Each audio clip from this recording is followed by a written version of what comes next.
সুপ্রিয় দর্শক, আরও একটি নতুন ভিডিওতে মাসুদ রানা ক্রিয়েটিভ চ্যানেলের পক্ষ থেকে আপনাদের সকলকে জানাই স্বাগতম।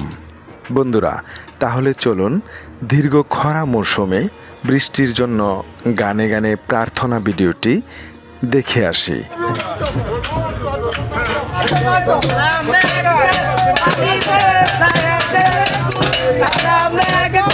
প্রাচীনকাল থেকেই মানুষ প্রকৃতিতে যখন দীর্ঘ খরা দেখা দিত, তখন বৃষ্টির জন্য বিধাতার কাছে নানাভাবে প্রার্থনা করত।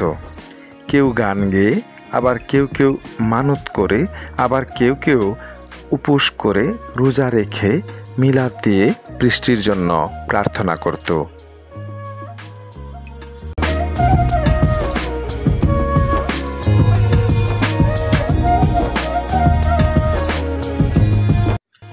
দীর্ঘ খরা মৌসুমে বৃষ্টির জন্য রাত কিংবা দিনের বেলায় দলবদ্ধভাবে একজনের নেতৃত্বে একটি দল বৃষ্টির জন্য বাড়ি বাড়ি গিয়ে গান গেয়ে প্রার্থনা করে থাকে এবং কেউ কেউ টাকা পয়সা, চাউল এসব দিলে নিয়ে নিত। দলনেতা প্রথমে যেটা বলে, পেছনে তারাও সেটা বলে। কথাগুলো এমন: আল্লাহ মেঘ দে, পানি দে, ছায়া দে রে তুই, আল্লাহ মেঘ দে।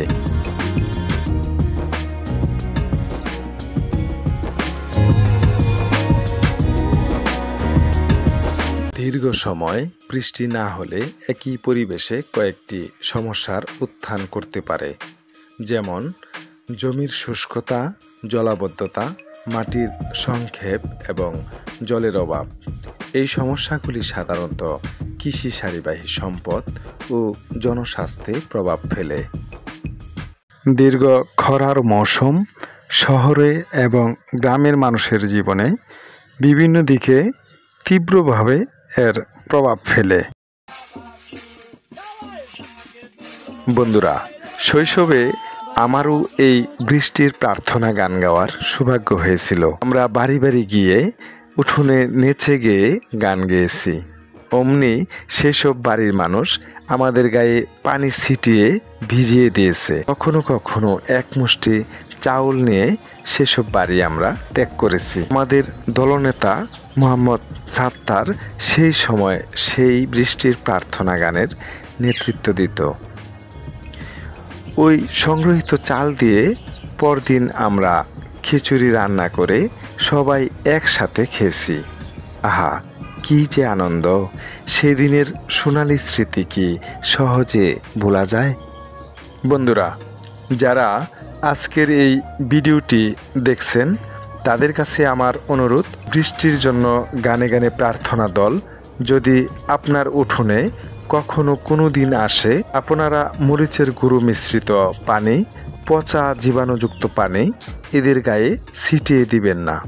কারণ শৈশবে দেখেছি আমার এক বন্ধুর চোখ ফুলে গিয়েছিল এসব মিশ্রিত পানির কারণে। প্রিয় দর্শক, গানে গানে বৃষ্টি প্রার্থনা জড়ানো গেটু গান আজও কোনো কোনো স্থানে দেখা যায়। হঠাৎই চলার পথে নয়াপাড়া গ্রামের ফকির মার্কেটে এই দলের দেখা পেয়ে গেলাম এবং এদের গাওয়া বৃষ্টি প্রার্থনা গান সেই দিনের সেই স্মৃতি মনে করিয়ে দিল।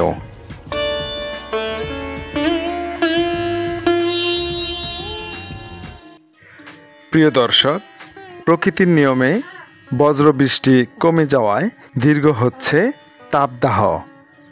তীব্র তাপদাহ থেকে রক্ষা পেতে দেশের কোনো কোনো স্থানে বিশেষ খুতবা, দোয়া ও ইস্তিস্কার নামাজ আদায় করেছেন মুসল্লিরা।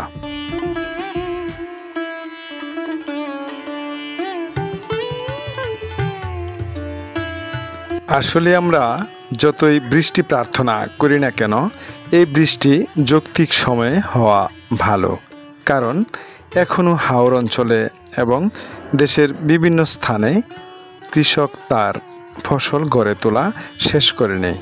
তাই কিছুদিন আরও খরা থাকলে কৃষক তাদের সোনার ফসল গড়ে তুলতে পারবে।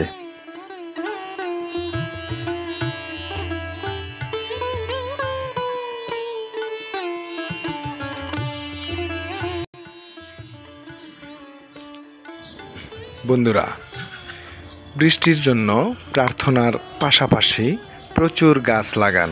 গাছ লাগিয়ে সারা দেশ ভরে ফেলুন। পরিবেশ পরিষ্কার পরিচ্ছন্ন রাখুন।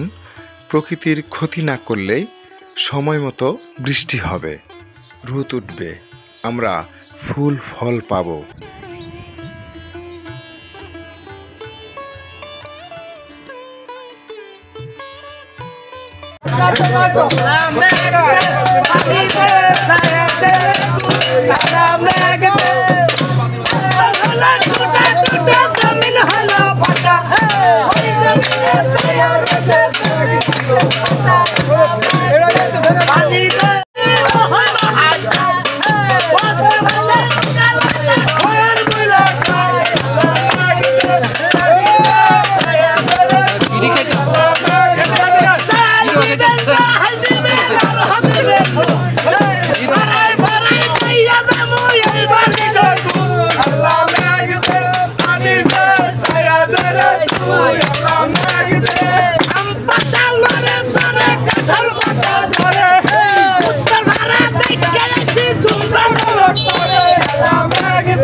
দেশের শতকরা 25% বনে পরিণত করতে হবে। বৃক্ষরোপণকারীদেরকে প্রণোদনা দিতে হবে। বায়ু দূষণকারীদেরকে কঠোরভাবে দমন করতে হবে। বন খেকোদেরকে ধরে ধরে জেলে পুরতে হবে। সাথে আল্লাহর কাছে বৃষ্টির জন্য প্রার্থনা করতে হবে। তাহলে বিধাতার অপরূপ সৃষ্টি বৃষ্টি আসবেই আসবে।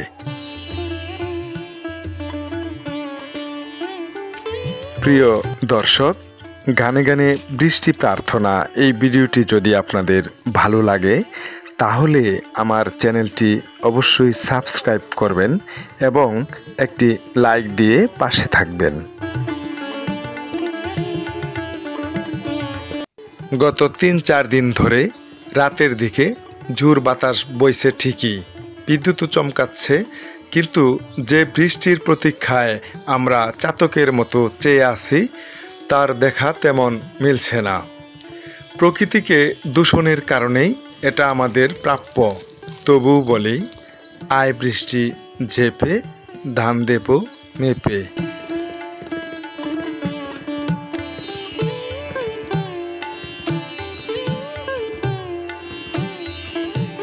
পরম করুণাময় আল্লাহ পাকের দরবারে প্রার্থনা করছি, ইয়া রহমানুর রাহিম, আপনি আপনার রহমতের বৃষ্টি দিয়ে আপনার সকল সৃষ্টিকে রক্ষা করুন। আপনি বিচার দিনের মালিক। আপনি ছাড়া আমাদের চাওয়ার আর কেউ নেই। রৌদ্রের তাপে খাদ্যশস্য, শস্য বীজ, লতাপাতা পুড়ে যাচ্ছে খেটে খাওয়া মানুষের শরীর। আপনার রহমতের জন্য আমরা সকলে প্রার্থনা করছি। আপনি আমাদের দোয়া কবুল করুন।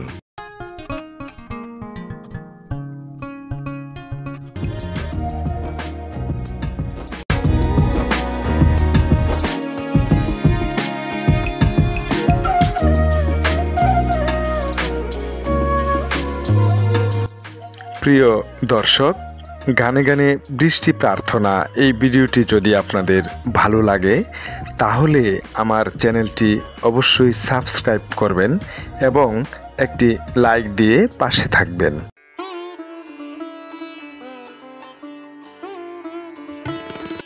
প্রিয় দর্শক, আজ এ পর্যন্তই। দেখা হবে নতুন কোনো ভিডিওতে। সে পর্যন্ত সবাই ভালো থাকুন, বিশেষ করে বাচ্চাদের প্রতি খেয়াল রাখুন। এই বলে আমি মাসুদ রানা আপনাদের সবার কাছ থেকে বিদায় নিলাম। আল্লাহ হাফেজ।